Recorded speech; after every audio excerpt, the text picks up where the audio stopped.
berdasarkan kompetensi minimum yang harus dipersiapkan. Tujuannya dari AKM ini adalah pendidikan yang bertujuan mengembangkan potensi siswa secara utuh, asesmen nasional yang mendorong mengembangkan sikap, values, dan perilaku yang mencerminkan Pancasila atau nilai-nilai dalam Pancasila. Yang kemudian dalam pelaksanaannya, setelah terlaksana, maka akan ada dampak dari AKM itu sendiri yang diharapkan dapat memperbaiki budaya belajar, tidak hanya dikotomi antara mata pelajaran antara UN dan mata pelajaran non-UN, dan tidak ada mata pelajaran utama atau pelengkap, tidak ada percepatan materi atau bimbingan intensif, serta meningkatkan adanya proses pembelajaran. Apa yang menjadi dasar dari AKM ini? Yaitu bahwa adanya penelitian dari PISA pada tahun 2012 yang memaparkan bahwa hasil dari penelitian tersebut menyatakan mayoritas siswa usia 15 tahun yang berada di Indonesia belum memiliki dasar membaca, matematika, sains, dan hal ini tentu tidak memiliki daya saing di tingkat internasional karena mereka tidak dilatih kecakapan hidup, seperti halnya sekarang kita harus memiliki kecakapan tersebut. Kemudian pada kompetensi minimum adalah kompetensi dasar yang dibutuhkan murid untuk bisa belajar, apapun materinya dan apapun mata pelajarannya, sehingga materi AKM ada dua, yaitu yang terkait dengan literasi atau baca tulis, serta literasi numerasi atau berhitung. Apa sih literasi itu?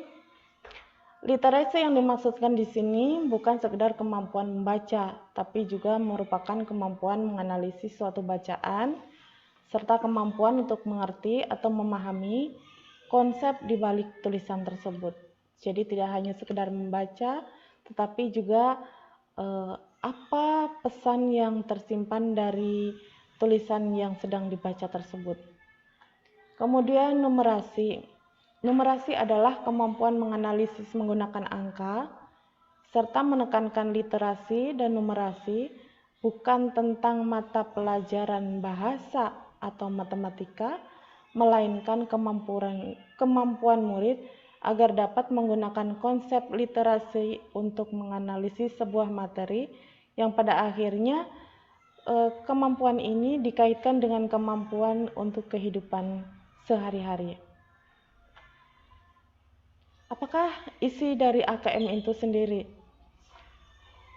AKM berisi tentang survei karakter, terdiri dari soal-soal yang mengukur kemampuan bernalar menggunakan bahasa, kemampuan bernalar menggunakan numerasi atau angka-angka, dan penguatan pendidikan karakter. Dan AKM dirancang untuk mengukur capaian peserta didik dari hasil belajar kognitif, yaitu literasi dan numerasi. Apa sih yang menjadi fokus dari AKM ini? Pada kemampuan literasi dan numerasi tidak kemudian mengajarkan arti dari pentingnya mata pelajaran. Karena justru dengan literasi dan numerasi ini akan membantu murid untuk mempelajari bidang ilmu lainnya, terutama untuk berpikir, mencerna informasi dalam bentuk tertulis dan dalam bentuk angka atau kuantitatif.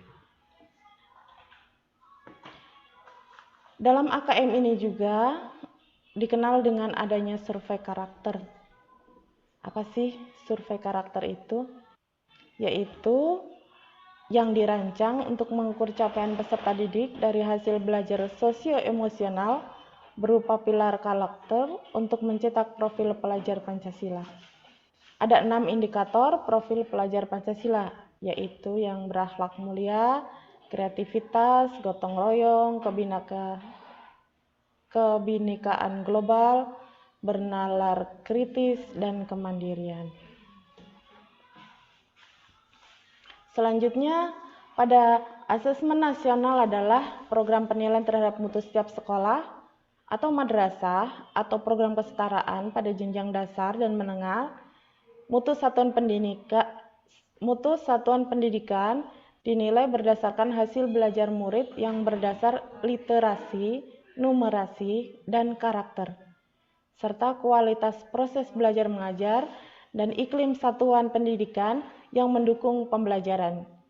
Informasi-informasi tersebut diperoleh dari 3 instrumen utama, yaitu asesmen kompetensi minimum atau AKM, survei karakter, dan survei lingkungan belajar.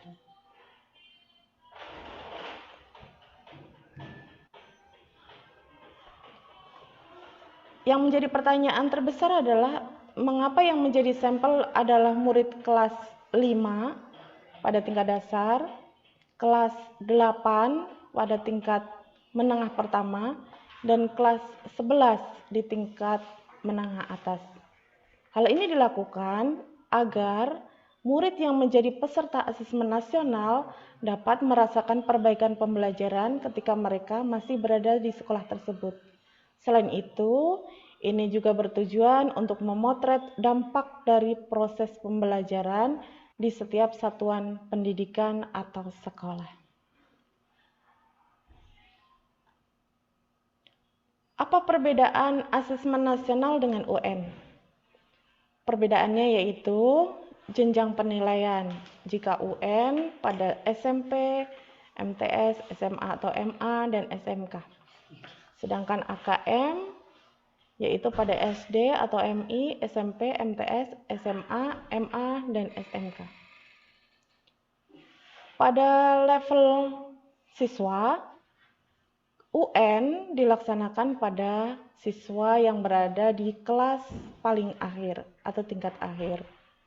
Sedangkan AKM dilaksanakan pada kelas sebelum tingkat akhir, yaitu ketika jenjang sekolah dasar untuk kelas 5, jenjang sekolah menengah pertama untuk kelas 7, kelas 8, dan untuk SMA atau SMK yaitu pada kelas 11.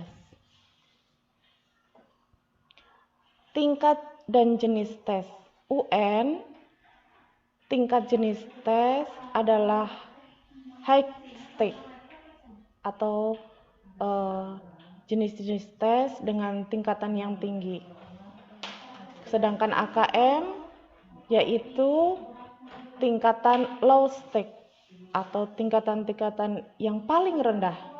Jadi siswa di mana dia memahami atau mengerti tentang pokok bahasan yang dipelajari.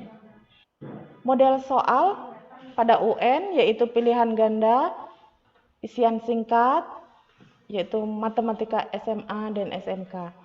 Sedangkan untuk AKM yaitu pilihan ganda, kemudian menjodohkan, isian singkat, dan uraian. Perbedaannya lagi adalah periode tes per murid. Untuk UN 4 hari, sedangkan untuk AKM hanya 2 hari saja. Perbedaannya lagi pada mode pelaksanaannya. Untuk UN adalah semi online, sedangkan AKM full online, supervisi yang utama, semi online dan offline bagi sekolah-sekolah tertentu. Metode penilaian untuk UN tes CBT, sedangkan untuk AKM yaitu Computerized Multi-Stage Adaptive Testing atau MSAT. Demikian tadi Bapak Ibu yang dapat saya sampaikan tentang asesmen kompetensi minimum. Mudah-mudahan bisa memberikan pemahaman. Apabila ada pertanyaan, silahkan disampaikan di kolom komentar. Terima kasih. Assalamualaikum warahmatullahi wabarakatuh.